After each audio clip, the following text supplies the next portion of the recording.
Questions लेके आई हूँ जो आपके बोर्ड एग्जाम के लिए बहुत इंपॉर्टेंट है। इसी टाइप के क्वेश्चंस आपके आएंगे। तो आज हम लोग कुछ 10 क्वेश्चंस लगभग देखते हैं कैसे बनाते हैं इसको। हमारा फर्स्ट क्वेश्चन जो है वो क्या है, if LCM of A and 18 is 36 and HCF of A and 18 is 2, the value of A will be. Means क्या है कि ए मीन्स एक नंबर है आपका और एक नंबर और दूसरा नंबर 18 है। ए और 18 का जो एलसीएम है वो हमारा 36 है और एचसीएफ ए और 18 का हमारे पास 2 है। तो हमें वैल्यू ए की निकालनी है। तो फॉर्मूला से हम जानते हैं क्या कि HCF into LCM is equal to first number into second number A into B. अगर ए इंटू बी तो बी तो हमें पता है यहाँ पे। तो हम क्या करते हैं, यहाँ पे एचसीएफ क्या दिया हुआ है, ए एंड 18 का जो एलसीएम है वो 36 है। तो यहाँ हम 36 लिख देते हैं इंटू ए एंड 18 का एचसीएफ 2 है तो एचसीएफ की जगह पे हम 2 लिख देते हैं। और इसका सेकंड नंबर ए तो हमारा पता नहीं है, लेकिन बी हमें पता है। क्या पता है, 18। तो बी हम 18 डाल देते हैं। अब क्या हो जाएगा, हम ए को उधर छोड़ दें या फिर ए को हम इधर ले आते हैं और बाकी इसको ऐसे हम लिख सकते हैं a into 18 is equal to 2 into 36। Okay, a is equal to what, 2 into 36। ये कहाँ चला जाएगा, इसका डिवीजन में 18 2 जा 36 and a is equal to what, 2 2 जा 4। हमें a मिल गया 4, a 4 मिल गया। अब आप इस यहाँ से हमें b पता था और a हमारा क्या मिल गया 4। तो 4 आपका आंसर हो गया। It is clear. चलिए देखते हैं नेक्स्ट क्वेश्चन। चलिए देखते हैं हमारा नेक्स्ट क्वेश्चन। नेक्स्ट क्वेश्चन क्या है, zeros of quadratic polynomial x square minus 6x plus 8r। तो इसमें क्या निकालना है हमें, इस क्वाड्रेटिक पॉलिनोमियल का जीरोस निकालना है। इसका मतलब क्या है कि हमें इसमें x की वैल्यू निकालनी है। तो x की वो वैल्यू फिर इस इक्वेशन में डालने पे उसकी वैल्यू 0 आ जाए। तो हम क्या करेंगे, x square 6x plus 8 is equal to 0, इसको फैक्टराइज कर देंगे। तो क्या कर सकते हैं हम इसको क्या करेंगे, मल्टीप्लाई करने पे 8 आना चाहिए और प्लस करने पे 6 आना चाहिए। तो क्या हो जाएगा, 4 2 जा 8 एंड 4 प्लस 2 8 हो जाएगा। तो यहाँ पे हमें क्या हो जाएगा, X square minus 4x minus 2x plus 8 is equal to 0। ये तो आपको आता ही होगा फैक्टराइज करना। हम क्या करेंगे, इस दोनों में से क्या कॉमन ले सकते हैं, x। यहाँ क्या बच गया, x माइनस 4। यहाँ से हम क्या कॉमन ले सकते हैं, 2 कॉमन ले सकते हैं। x प्लस माइनस माइनस 2 4 जा 8 0 हो गया।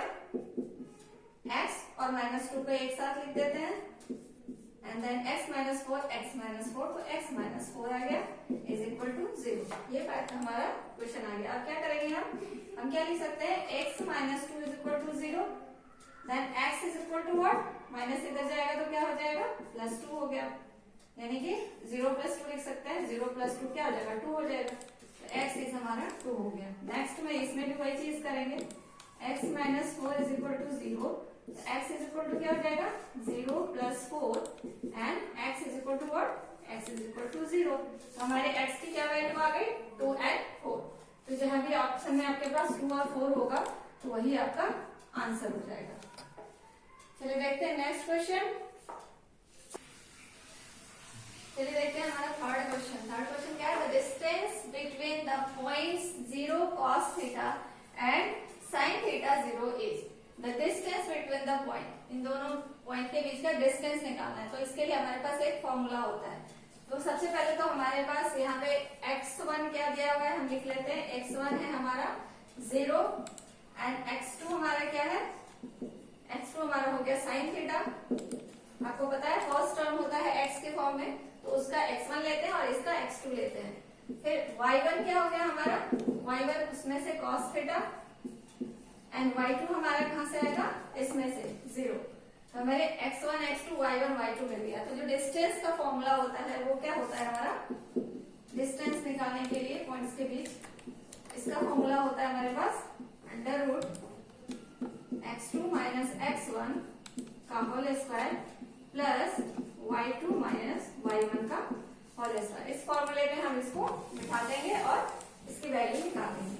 हमारे पास क्या है, x2 क्या है, x2 साइन थीटा है, साइन थीटा, एंड x1 क्या है, 0 है, -0 का होल स्क्वायर, प्लस y2 क्या है, y2 कॉस थीटा है, एंड y1 क्या है, -0 का होल स्क्वायर। अब ये a माइनस बी का whole square, a minus B के होल स्क्वायर के, a माइनस बी का होल स्क्वायर के फॉर्मूले पे इसे हम तोड़ देंगे, तो क्या हो जाएगा, a square plus B square minus 2ab,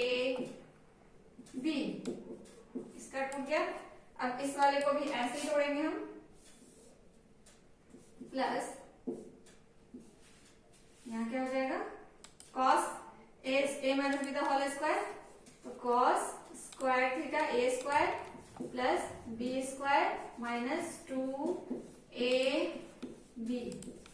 okay, अब देखो ये क्या हो गया हमारा, ये क्या हो जाएगा, साइन स्क्वायर थीटा। अब ये 0 का स्क्वायर है तो ये टर्म हमारा खत्म हो जाएगा, ये भी 0 का स्क्वायर है तो ये भी टर्म हमारा खत्म हो जाएगा। डायरेक्ट यहाँ पे क्या आ जाएगा, प्लस। यहाँ पे भी देखते हैं cos स्क्वायर थीटा, ये 0 का स्क्वायर है, 0 हो जाएगा, इसमें भी 0 के साथ मल्टीप्लीकेशन है तो ये टर्म भी 0 हो जाएगा। तो इस वाले में भी हमारे पास क्या बचा, cos स्क्वायर थीटा। ठीक है, अब ये हम यहाँ से खत्म कर देंगे। तो sine square theta plus cos square theta हमने पढ़ा है, इसकी वैल्यू 1 होती है, तो हम क्या लिखेंगे यहाँ पे, डायरेक्ट 1 का अंडर रूट, 1 का अंडर रूट क्या हो जाएगा, 1 हमारा आंसर हो जाएगा। I hope this is clear. चलिए बढ़े नेक्स्ट क्वेश्चन की तरफ। चलिए देखते हैं हमारा next question. A 4/x plus 5y is equal to 7 and x is equal to -4/3, then the value of y is। यहाँ पे आपको एक इक्वेशन दिया हुआ है और यहाँ x की वैल्यू दी हुई है, आपको y की वैल्यू निकालनी है, बहुत ही आसान है। तो इसको हम लोग कैसे करेंगे, 4/x plus 5y is equal to 7, x की जगह पे हम इसके वैल्यू पुट कर देंगे। 4/x की वैल्यू क्या है, -4/3 plus 5y is equal to 7। इसको हम क्या लिख सकते हैं, इसका मतलब इसके नीचे 1 है, तो हम क्या लिख सकते हैं, 4/-1 इंटू 3/1 लिख सकते हैं। तो ये क्या आ जाएगा, 4 1 जा 4 कट हो गया, प्लस 5y, ये पूरा टर्म लिखेंगे, तो ये क्या हो गया, 1/-1 इंटू 3/1 क्या हो जाएगा, डायरेक्टली लिख देते हैं इसको, 3/-1 plus 5y is equal to 7। Minus तो हम नीचे लिखते नहीं है, तो हम यहाँ पे डायरेक्ट भी क्या करेंगे, -1/-1 से मल्टीप्लाई कर देंगे, ये हमारा क्या हो जाएगा, -3 plus 5y is equal to 7। 5y is equal to क्या हो जाएगा, 7 प्लस 3, तो 5y is equal to 7 plus 3 10 हो गया, 5y is equal to 10, then y is equal to what, 5 इधर नीचे चला जाएगा डिवीजन में, 10/5, 5 2 जा 10, तो y हमारा क्या निकल के आ गया, 2 आपका आंसर हो गया। I hope this is clear. हमने क्या किया, x की वैल्यू पुट करी यहाँ पे और इसको स्टेप बाय स्टेप बस हमने सॉल्व किया है और हमारी y की वैल्यू आ गई। It is clear. चलिए देखते हैं हमारा नेक्स्ट क्वेश्चन। नेक्स्ट क्वेश्चन क्या है, Which of the following is a quadratic polynomial? इनमें से कौन सा quadratic polynomial है? तो quadratic polynomial क्या होगा, जो x स्क्वायर के फॉर्म में होगा। तो यहाँ तो आपको दिख रहा है, तो आपको सोचोगे कि ये तीनों ही हमारे quadratic polynomial है, लेकिन ऐसा नहीं है। हम क्या करेंगे, इस इक्वेशन को थोड़ा सा सॉल्व करके देखेंगे क्या हो रहा है। x square minus 7x minus 8 is equal to a minus B the whole square, a square plus b square minus 4ab। ठीक है, ये हो जाएगा हमारा। ठीक है, 4ab 2 2 जा 4 एंड 4x हो गया, ये 4ab हो गया। अब देखो ये प्लस में है, ये इधर आएगा तो माइनस में आएगा, तो ये टर्म हमारा कैंसिल हो जाएगा। जब x स्क्वायर हमारा खत्म हो गया तो इसमें x स्क्वायर वाले तो बचे ही नहीं, तो ये क्वाड्रेटिक पॉलिनोमियल हो ही नहीं सकता, तो ये कैंसिल हो गया हमारा। बस हमें बस एक स्टेप देखना है कि x स्क्वायर वाले बच रहे हैं नहीं बच रहे हैं। यहाँ पे क्या होगा, x square plus 7x minus 8 is equal to, यहाँ तो आप डायरेक्ट यहीं से देख सकते हो, सॉल्व करने की जरूरत नहीं है। यहाँ देखो x स्क्वायर है, x स्क्वायर है, तो ये इधर जाएगा अगर तो प्लस माइनस कैंसिल हो जाएगा, ये कट जाएंगे, तो यहाँ भी x स्क्वायर का टर्म खत्म हो गया, तो ये भी हमारा क्वाड्रेटिक पॉलिनोमियल नहीं हुआ। अब हम यहाँ देखते हैं, यहाँ पे एक्स स्क्वायर वाला कोई दूसरा टर्म नहीं दिख रहा है हमें, तो इसका मतलब ये तो हमारा बच ही जाएगा। इट मीन्स ये होगा हमारा क्वाड्रेटिक पॉलिनोमियल। और ऑल ऑफ द अबव तो होगा ही नहीं, क्योंकि ये क्रॉस है, ये भी क्रॉस है। इस तरह से पता चल जाएगा हमें क्वाड्रेटिक पॉलिनोमियल क्या होंगे। ऐसे कोई भी इक्वेशंस दिए होंगे तो आप उसे एक बार चेक करोगे कि उसमें एक्स स्क्वायर वाला टर्म बच रहा है या नहीं बच रहा है। अगर एक्स स्क्वायर वाला टर्म बच रहा है तो वही आपका क्वाड्रेटिक पॉलिनोमियल होगा। चलिए देखते हैं नेक्स्ट क्वेश्चन।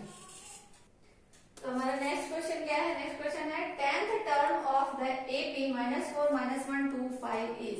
इसमें हमें क्या निकालना है? 10th टर्म निकालना है। तो 10th टर्म निकालने का जो हमारा फॉर्मूला होता है वो क्या होता है? 10th टर्म निकालने का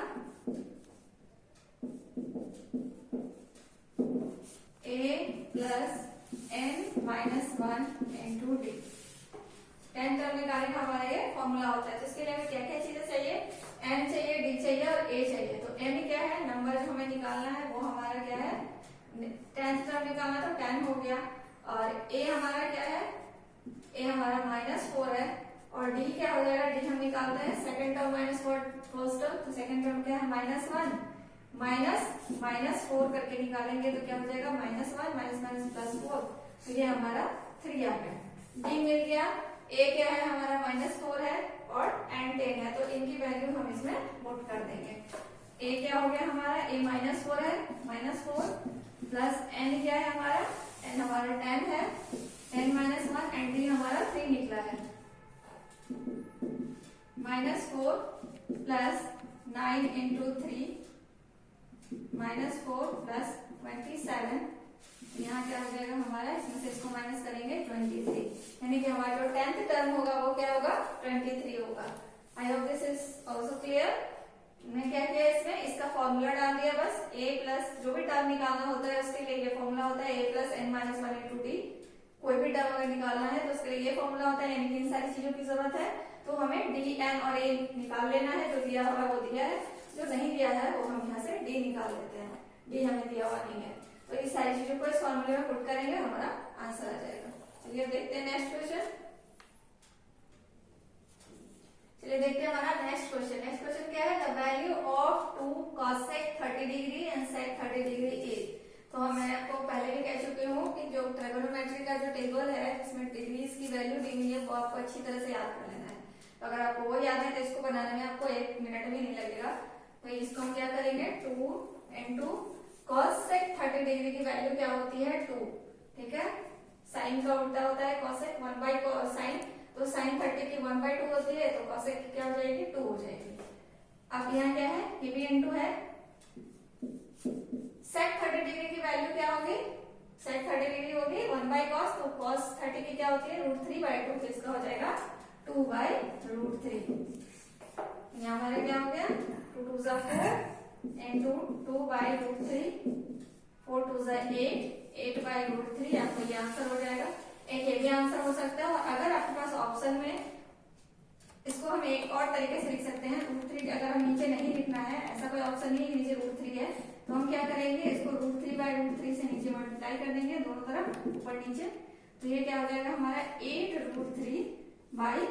इस फॉर्म में भी आंसर दिया हो सकता है। तो अगर आपको ऐसे आंसर दिया है तो ये सही है, अगर ऐसे दिया है तो ये वाला ऑप्शन सही है। दोनों ही आंसर सही होंगे। चलिए बढ़ते हैं नेक्स्ट क्वेश्चन की तरफ। चलिए हम देखते हैं अपना नेक्स्ट क्वेश्चन। नेक्स्ट क्वेश्चन क्या है हमारा? The tangents drawn at the end of a diameter of a circle. तो क्या होगा? तो उसको हम देखते हैं। टेंजेंट ड्रॉ करते हैं। जैसे एक सर्कल है और क्या कह रहा है कि circle tangents drawn at the end of the diameter. Circle का जो डायमीटर होगा वो क्या होगा? ये होगा। इसका जो एंड है यहाँ से हमें टेंजेंट्स ड्रॉ करना है, तो हम क्या करेंगे? ये ऐसे एक ड्रॉ करेंगे, यहाँ से एक ऐसे ड्रॉ करेंगे। तो ये टेंजेंट्स क्या होंगे? एक दूसरे के पैरेलल होंगे। किसी भी डायमीटर के दोनों एंड से अगर हम कोई टेंजेंट खींचते हैं तो वो दोनों टेंजेंट्स क्या होते हैं? एक दूसरे के पैरेलल होते हैं। कहीं से भी हम ले लें, जैसे हमने ये डायमीटर ले लिया, तो यहाँ से भी अगर हम टेंजेंट खींचे तो ये भी क्या होंगे? एक दूसरे के पैरेलल होंगे। ठीक है, तो हमारा आंसर क्या होगा इसका? पैरेलल। चलिए देखते हैं नेक्स्ट क्वेश्चन। नेक्स्ट क्वेश्चन है हमारा circumference of a circle is 176 centimeter, then its radius is, बहुत आसान है। सर्कल का circumference क्या होता है? Circumference of a circle is what? Is equal to 2 pi r। ठीक है, तो हमें क्या दिया हुआ है? Circumference of a circle 176, जो circumference दिया हुआ है तो इस तरफ हम लिख देते हैं 176। अब इज इक्वल टू होता है 2 पाई आर, 2 पाई और आर दिया हुआ है हमारा, आर हमें निकालना है। ठीक है, हम 2 पाई आर ही रखते हैं, इसको आर हमें निकालना है। हम क्या लिख सकते हैं इसको? 2 pi R is equal to 176 and R is equal to 176 by 2 pi. ठीक है, पाई को क्या लिखते हैं हम? R is equal to 176 by 2 और पाई को हम नंबर में लिख देंगे। ये हो गया। ये कितने टाइम्स कटेगा? 88 टाइम्स में, 2 से ये 4 टाइम्स में, 22 से। अब इसको मल्टीप्लाई कर देंगे, 28 सेंटीमीटर आपका आंसर हो गया रेडियस। रेडियस जो हमारा निकला वो 28 सेंटीमीटर। सर्कमफ्रेंस हमारा दिया हुआ था, फॉर्मूला हम जानते हैं 2 पाई आर होता है सर्कमफ्रेंस का, तो 2 pi R is equal to 176 then R is equal to, हम इसे सॉल्व करके निकाल लेना है। Hope this is clear. अगर कोई डाउट है तो आप कमेंट बॉक्स में डाल सकते हैं, और अगर आपको मेरा ये वीडियो पसंद आ रहा हो तो प्लीज लाइक, शेयर और सब्सक्राइब जरूर करें ताकि आपके फ्रेंड्स को भी ये वीडियो मिले। चलिए तैयारी अच्छे से कीजिए। अब देखते हैं नेक्स्ट क्वेश्चन। चलिए देखते हैं नेक्स्ट क्वेश्चन, लास्ट क्वेश्चन हमारा आज का।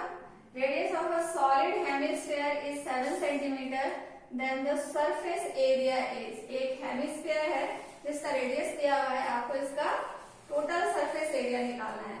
तब हेमिस्फीयर का एरिया क्या होता है? हेमिस्फीयर का सरफेस एरिया क्या होता है? तो आपको पता है कि इसका क्या होगा? स्फीयर का सरफेस एरिया क्या होता है? अगर आपको नहीं पता है तो आप क्या करोगे? स्फीयर का सरफेस एरिया क्या होता है? 4 पाई आर स्क्वायर। तो स्फीयर का जब ये होता है तो हेमिस्फीयर में क्या हो गया? सर्कल को हमने, स्फीयर को हमने काट दिया। ये एक स्फीयर था, ये स्फीयर को हमने यहां से कट कर दिया। ठीक है, तो क्या होगा कि इसका आधा हो जाएगा 2 2 जा 4, यानी ये हो गया हमारा 2 पाई आर स्क्वायर। ये हेमिस्फीयर का सरफेस एरिया ये होगा। लेकिन क्या है कि अगर हम इसे कट करेंगे तो इसका नीचे का ये जो पार्ट है ये भी इसमें जुड़ेगा, तो ये क्या होता है? ये एक सर्कल होता है, तो इसे हम क्या लिखते हैं? इसका एरिया पाई आर स्क्वायर लिखते हैं। क्लियर? तो हम क्या करेंगे? इसमें पाई आर स्क्वायर को भी ऐड कर देंगे। ठीक है, ये वाला एरिया और ये वाला एरिया मिलाकर के तो इसका टोटल सरफेस एरिया होगा, तो इसको हम इस वाले एरिया में इस वाले एरिया को ऐड कर देंगे, तो हमारा क्या हो जाएगा? 3 पाई आर स्क्वायर। तो हमारा क्या हो गया? टोटल सरफेस एरिया हेमिस्फीयर का क्या हो गया? Total surface area of hemisphere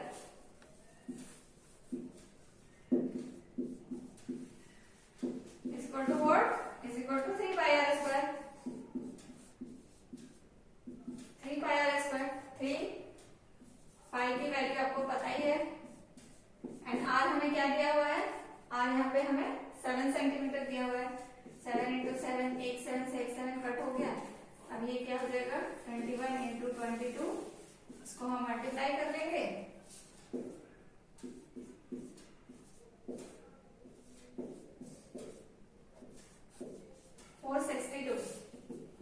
462 unit क्या है इसका? सेंटीमीटर है, ये सेंटीमीटर स्क्वायर का आंसर हो गया। समझ में आ गया आपको?